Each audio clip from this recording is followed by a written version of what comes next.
Le Grand Matin Sud Radio, 7h-10h, Patrick Roger, Cécile de Ménibus.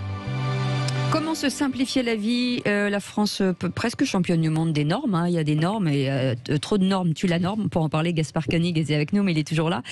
Philosophe, écrivain, fondateur du think tank Génération Libre, mouvement politique simple, et co-auteur de ce livre Simplifions-nous la vie, avec Nicolas Gardère aux éditions de l'Observatoire. Oui, et il y en a des exemples, puisque vous avez fait un tour de France de personnes qui sont un petit peu bloquées, qui n'y arrivent pas pour un tas de choses, et dans tous les secteurs. Alors vous commencez par cette histoire de la ferme auberge de Montluçon, où une femme donc qui est dans le fonctionnaire abandonne en fait son poste pour rejoindre en fait son mari et qui est agriculteur et faire ouvrir une ferme auberge.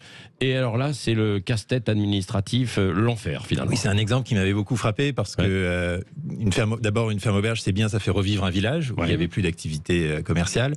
Et puis, c'est une activité très simple. Au fond, c'est une des premières activités de l'humanité sédentarisée. On élève des bêtes et puis ensuite, on sert des clients, on cuisine le produit de son élevage. Bon. Et cette chose si simple, si facile à comprendre, si humaine, devient une sorte de casse-tête incroyable parce qu'il n'y a pas de case ferme-auberge dans les structures administratives et donc il faut déclarer l'une en... Je ne passe les détails parce que c'est toujours très fastidieux. L'une en GAEC, l'autre en SARL. Suivant que les produits sont transformés ou non à table, ils sont décomptés de l'une ou l'autre structure. Il faut reporter ses heures de travail de l'une sur l'autre qui sont limitées pour ne pas perdre les subventions PAC. Enfin, le truc est un imbroglio terrible. Et au fond, le plus rageant là-dedans, c'est pas qu'il y ait des lois, des normes pour que, par exemple, on doit payer les impôts, que les règles d'hygiène soient respectées, ça tout va bien.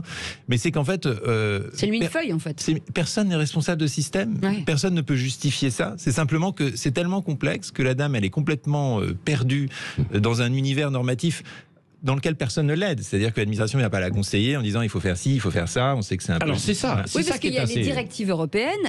Cela s'ajoute les normes françaises. Oui, alors les normes françaises ont d'ailleurs la bonne habitude de surtransposer les directives européennes. Donc souvent on attribue à l'Europe des vices normatifs qui sont en fait dus à notre propre passion réglementaire.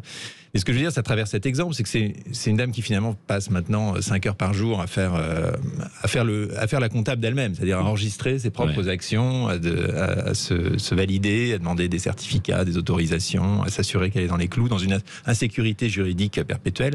Pour une qui arrive à le faire parce qu'elle est forte, combien abandonnent et ne créent pas leur activité, ou alors décident de la créer, mais hors de toute loi, parce que trop de loi tue la loi, et qu'à un moment donné, les gens passent dans une espèce de semi-anarchie où ils disent, puisque c'est comme ça, je demande plus à personne, et puis ma cabane dans mon jardin, je la fais sans demander d'autorisation. Et c'est exactement ce qui se passe, c'est-à-dire, vous dites finalement, il y a cet autre exemple d'un cultivateur, je crois que c'est sur le plateau des 1000 vaches, qui fait de la production en fait de chanvre, donc il peut commercialialiser mais pas produire, ou vice-versa. C'est ça. Alors que juste à côté, il dit, en fait, il y a une ZAD qui a été montée par des gens d'extrême gauche, etc., et eux, on ne les embête pas, alors que moi, on vient tout contrôler en fait chez moi. Et finalement, quand on est dans la norme, les gens ont le sentiment que la police et l'administration pourchassent je mets des guillemets, honnêtes gens qui essayent de faire leur métier, et qu'en revanche, ont peur des voyous.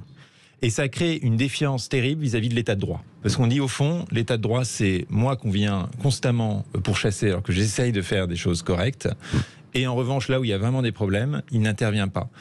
Et c'est très grave, même en termes de démocratie, parce que ça crée une défiance totale vis-à-vis de toutes les structures centrales. Ça explique, je pense, énormément le vote extrême ou populiste, on l'appelle comme on veut, et qui est quelque part une révolte légitime. On peut aussi mentionner les gilets jaunes, contre cette espèce d'avalanche absurde qui enferme les gens dans ce que le sociologue Max Weber appelait une cage d'acier. La cage d'acier d'une réglementation qui aujourd'hui est trop intrusive, trop détaillée pour pouvoir simplement s'appliquer, pour avoir encore un sens. Et je pense que c'est un problème beaucoup plus grave que simplement le fait que la paperasse, c'est ennuyeux. En fait, ça, depuis Paris, c'est ce qu'on se dit. Parce que depuis Paris, chacun a ou peut avoir ou a un copain qui connaît un expert comptable, un cabinet d'audit, un avocat fiscaliste, quelqu'un dans l'administration qui peut un peu débrouiller ses problèmes. Mais quand on est sur le territoire, on se reçoit vraiment dans la figure ce que les juristes du Conseil d'État dénoncent comme étant l'inflation normative, mais qui se décline sur le terrain très concrètement. et on est totalement impuissant. Et au fond, c'est une question de quelque part de justice sociale, parce que les grosses entreprises, par exemple, s'en sortent très bien. Elles ont des départements de compliance, elles ont des comptables, des juristes. Bien sûr, voilà. elles ont des spécialistes partout. Et donc, non seulement elles assimilent la norme, mais parfois même, elles ont des lobbyistes qui en produisent pour éliminer la concurrence. Mais l'artisan plombier chauffagiste, j'en ai rencontré en Mayenne, parce que j'ai fait donc un long tour de France de la complexité bureaucratique. Et ben lui, il est désespéré par le nouveau formulaire CERFA qui vient s'ajouter aux autres, qui s'applique à lui comme à la grosse boîte, et simplement, il ne peut plus suivre matériellement. Mais ça devrait être le premier sujet, finalement, aujourd'hui, dans la campagne présidentielle, ça devrait être le projet numéro 1, en tout cas le sujet numéro 1. C'est mon intuition, c'est que on parle toujours un peu des mêmes sujets, des inégalités, de l'insécurité, etc., mais on ne se demande pas quel est le mal, quelle est la racine du mal. Il me semble qu'on est un pays, pour l'avoir beaucoup traversé, formidable, avec, exactement comme vous le disiez, énormément d'initiatives locales sur les territoires, énormément de réseaux de solidarité qui se forment, énormément d'idées nouvelles, y compris en termes d'écologie, qui naissent des villages, des communautés. Et qu'on est totalement freiné dans nos initiatives, dans nos activités, par cette espèce de ce qu'il faut bien appeler une sorte d'oppression bureaucratique, et que cette oppression bureaucratique, elle traduit une défiance très forte du pouvoir vis-à-vis des citoyens, et elle traduit au fond quelque chose de très profond, qui est notre modèle jacobin, vertical, autoritaire, où tout doit venir du haut, où tout doit être décidé par la technocratie, et où on dit toujours que la petite commune, l'individu, la petite entreprise n'est pas assez intelligente ou honnête. On oublie l'individu, en fait. Pour faire voilà, et on ne fait pas confiance. Et Perfit avait dénoncé la société de défiance dans les années 70. Des économistes Cahuk et Algan en avaient rajouté une couche il y a 15 ans. Et je pense que simplifier, c'est vraiment un projet de société, parce que c'est dire on peut se faire confiance. On peut faire confiance aux gens, on peut se faire confiance les uns les autres pour trouver des solutions sur le terrain, pour se parler, pour trouver des compromis. Et c'est au fond un discours complètement opposé à la rhétorique anxiogène du moment. Allez, on va voir, parce que la vie simple, il y a notamment un chapitre. On peut simplifier en fait un peu les choses. Voilà. Vous allez nous apporter quelques solutions dans un instant. Gaspard Koenig, nous continuons ensemble sur Sud Radio. Il est 9h32, à tout de suite. Le Grand Matin Sud Radio, 7h-10h, Patrick Roger, Cécile de Ménibus. Vous trouvez que l'administration est trop complexe? Vous trouvez que dans votre quotidien, il y a trop de millefeuilles administratifs? Eh ben, on en parle ce matin avec Gaspard Koenig, qui est philosophe, écrivain. Pour ce livre, Simplifions-nous la vie, aux éditions de l'Observatoire. Ouais, mais est-ce qu'on peut la simplifier? Puisqu'on a tellement de normes. Cécile disait tout à l'heure 120 000 normes sociales, par exemple. Ouais. Est-ce qu'on peut réussir aujourd'hui à simplifier tout cela? Parce que ça va être derrière, il y a des choses qui servent, qui sont utiles. Alors, le constat, tout le monde le partage depuis plusieurs siècles d'ailleurs, parce que Montaigne au XVIe siècle disait déjà qu'il y avait plus de lois en France que dans le reste du monde, et que c'était insupportable, et que la loi devait être plus simple et plus juste et tout ça. Mais on ne s'est pas contenté de faire ce constat. On a aussi travaillé avec un groupe de juristes en droit public pour proposer une solution aussi radicale que possible, aussi révolutionnaire que possible. Et cette solution, on l'a baptisée Projet Portalis. Pourquoi Portalis? Parce qu'on s'est dit, en fait, on l'a déjà fait une fois dans notre histoire, ce travail de simplification. C'était justement après la Révolution française, qui est née aussi de l'imbroglio du droit féodal et des gens qui ne comprenaient plus à quelle juridiction ils devaient se référer, etc. Et Napoléon avait nommé, quand il était premier consul, une équipe de juristes, dont ce Jean-Marie-Étienne Portalis, qui est resté célèbre pour avoir conçu le Code civil, avec comme mission non pas de réinventer la roue, mais à droit constant, de simplifier le droit. Et quand vous lisez la préface au projet de Code civil de Portalis, il dit en toutes lettres ce mot, il faut simplifier. Simplifier, ça implique bien sûr de laisser une sorte de marge de manœuvre à l'individu, de faire confiance à la raison humaine, il le dit en toutes lettres. Et ils ont réussi. Et en 6 mois, 1 an, aussi parce que Napoléon s'était impliqué personnellement dans ces réunions. Donc ça veut dire que ça demande une volonté politique extrêmement forte de simplifier, parce que complexifier, c'est faire des compromis, c'est faire un peu plaisir à tout le monde. Ils sont parvenus à un code civil qui faisait 2000 principes, qui était lisible en bon français, et qui est aujourd'hui un modèle pour tous les étudiants en droit. Et ce qu'on dit, c'est, en fait, on peut le refaire aujourd'hui, si on a cette volonté politique, si on considère que c'est une révolution qui est validée par le suffrage universel.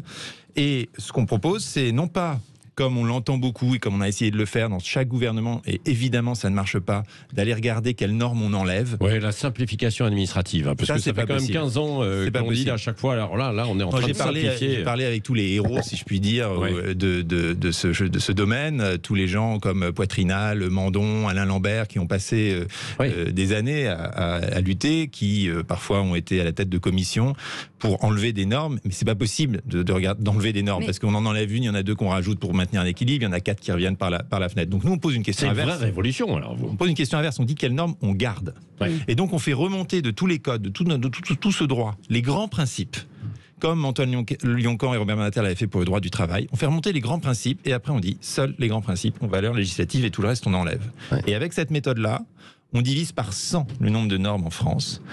On promet que le volume du droit peut tenir en un livre. Imaginez ce jour où, après ce travail de fourmi de 1 an, 2 ans, on donne à tous les Français, à tous les foyers, le droit compréhensible, lisible, intelligible. C'est au fond le minimum dans un état de droit où nul n'est censé ignorer la loi. Mais est-ce que ça va, en cas de conflit, justement, libérer un peu les tribunaux? Est-ce que du coup, ça va simplifier aussi tout ce qui peut se passer derrière? C'est sûr que ça demande un travail de réorganisation de la justice. Ouais.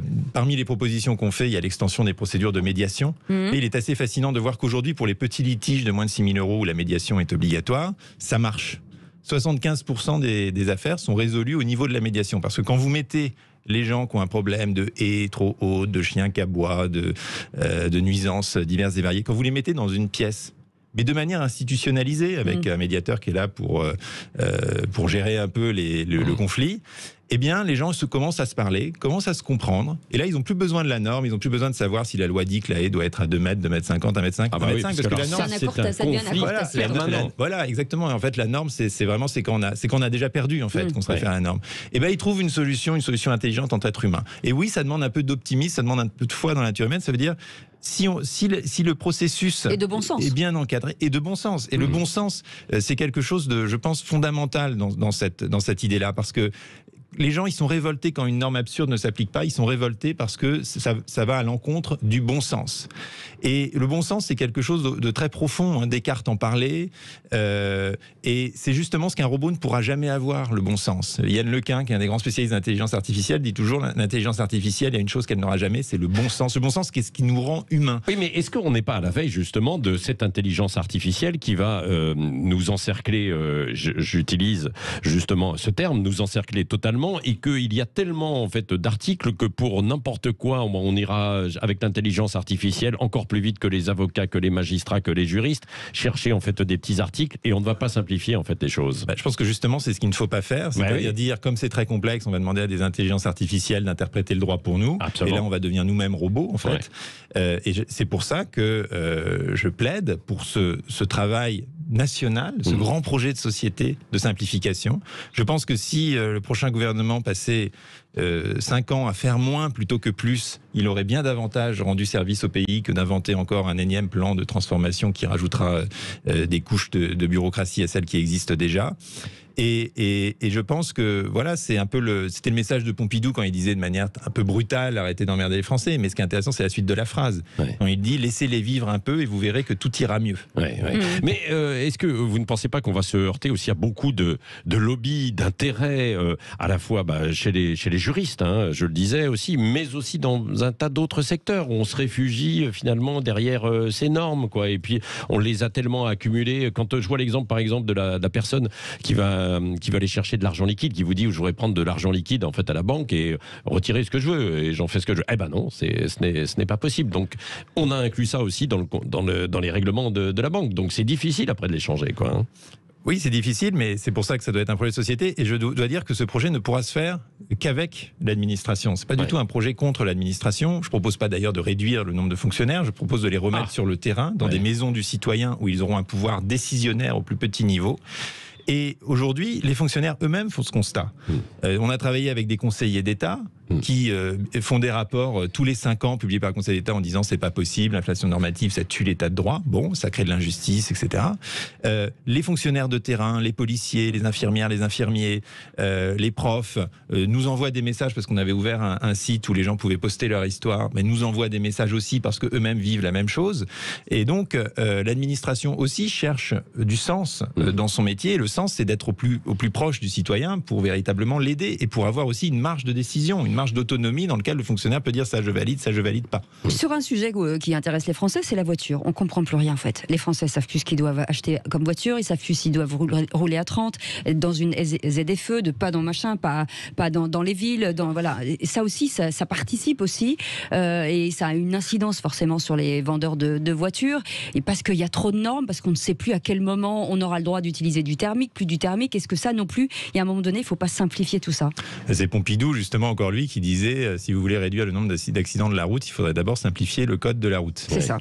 Et je vais vous donner un exemple un peu extrême. Alors, je fais exprès de pousser le raisonnement. L'exemple un peu extrême, c'est celui des routes nues, qui ont été, les naked roads, qui ont été inventés aux Pays-Bas, où ils avaient des problèmes d'accidentologie dans les zones périurbaines. Et ils se sont dit, bon, il y a deux méthodes.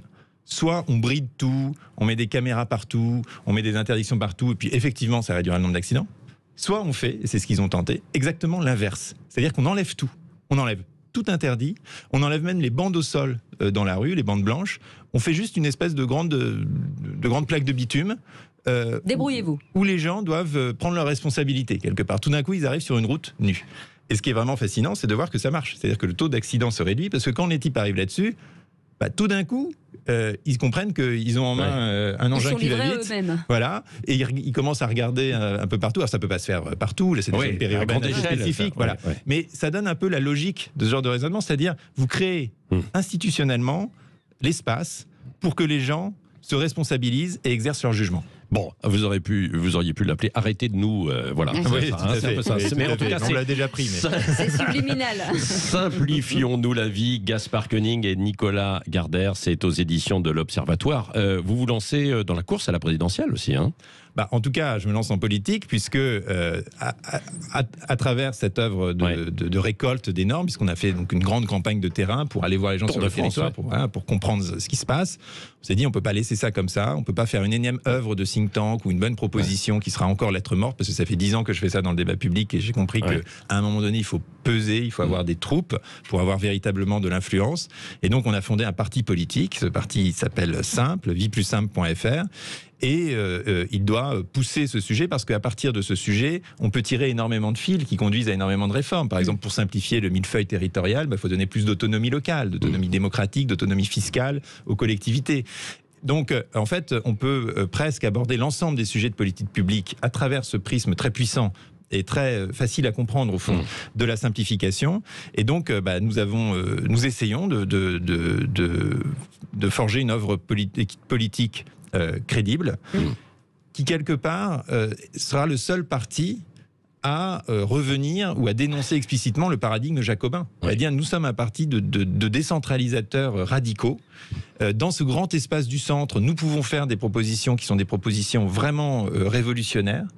Et maintenant, nous structurons nos troupes sur les territoires pour on va suivre ça. Une véritable... On va suivre ça. Merci.